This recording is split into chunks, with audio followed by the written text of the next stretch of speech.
خلاف ایک پروپیگنڈا اور ایک اتحاد کرتی ہوئی نظر آتی ہے، وہ متحد ہوتی ہے، ہمارے پڑوسی ہمارے خلاف ہو رہے ہیں. تو یہ سب وہ چیزیں کہ جن کو ہمیں بہت زیادہ دیکھنا پڑے گا. افغانستان کا اپنا ایک ایجنڈا ہے، افغانستان پاکستان مخالف ایجنڈا لے کے چل رہا ہے، ہندوستان پاکستان مخالف ایجنڈا لے کے چل رہا ہے، اور پاکستان کو اس کی روک تھام ضرور کرنی چاہیے. بالکل آسما، آپ کی بات بالکل درست ہے کہ پاکستان کے خلاف بھلے کوئی بھی جو ہے وہ کھڑا ہو، لیکن پاکستان کو اپنی سافٹ امیج کو جو ہے برقرار رکھنے کے لیے حکمت عملی اپنانی چاہیے، اور اس طرح کے جو بھی سوشل میڈیا کے حوالے سے اگر کوئی ثبوت ہیں تو وہ عوام کے سامنے رکھیں. وزیر اطلاعات فواد چودھری اور مشیر قومی سلامتی موحد یوسف نے اب سے کچھ دیر پہلے جو ہے وہ اہم پریس کانفرنس کی ہے، جس میں انہوں نے پاکستان کے خلاف سوشل میڈیا کے استعمال کے ثبوت سامنے رکھ دی ہیں. فواد چودھری نے کہا کہ سوشل میڈیا کو پاکستان کے خلاف استعمال کیا جاتا ہے اور بھارت سوشل میڈیا پر پاکستان مخالف ٹرینڈ چل رہا ہے. ہمارے ساتھ اس وقت ٹیلی فون لائن پر موجود ہیں دفاعی تجزیہ کار امجد شعیب اور ہمارے سینئر اینکر پرسن شوکت پراچا. سب سے پہلے امجد شعیب صاحب، آپ سے میں سوال کرنا چاہوں گی کہ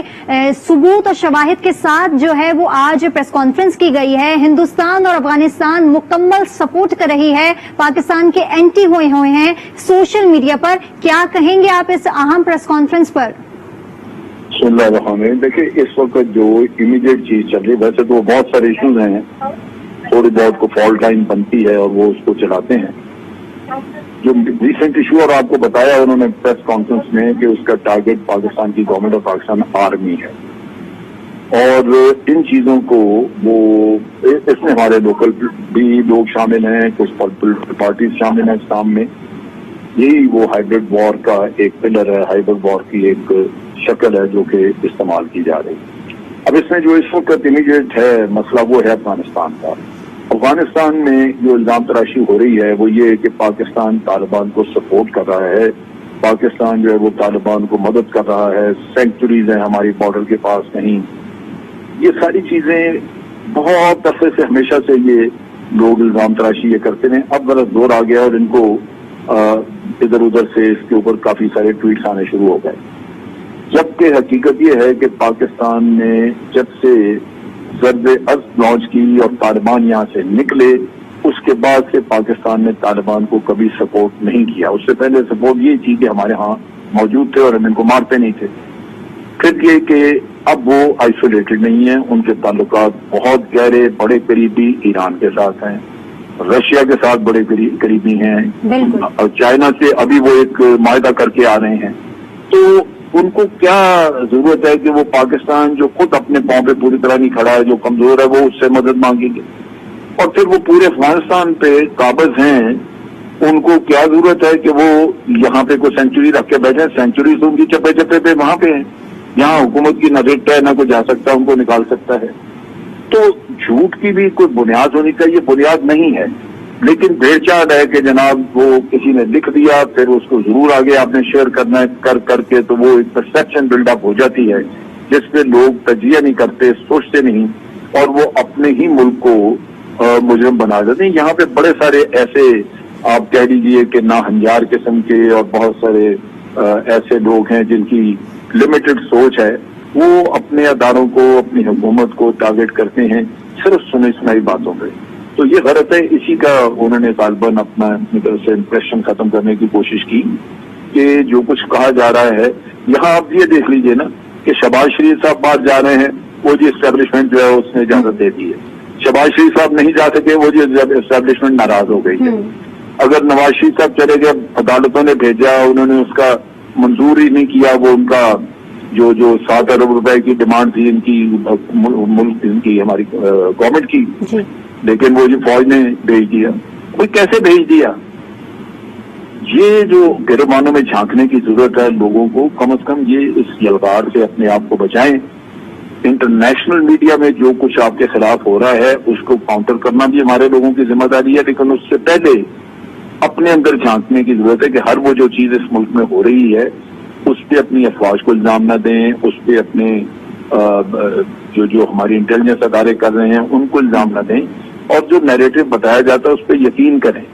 اپنے ملک کے لیے اگر لڑنا ہے تو پھر اپنے ملک کا نیریٹو آگے لے کے چلنا ہے. یہ نہیں کہ سازشوں پہ یقین کر کے تو آپ کہیں جی میں ملک کا وفادار ہوں. آپ وفادار نہیں، آپ غدار ہیں.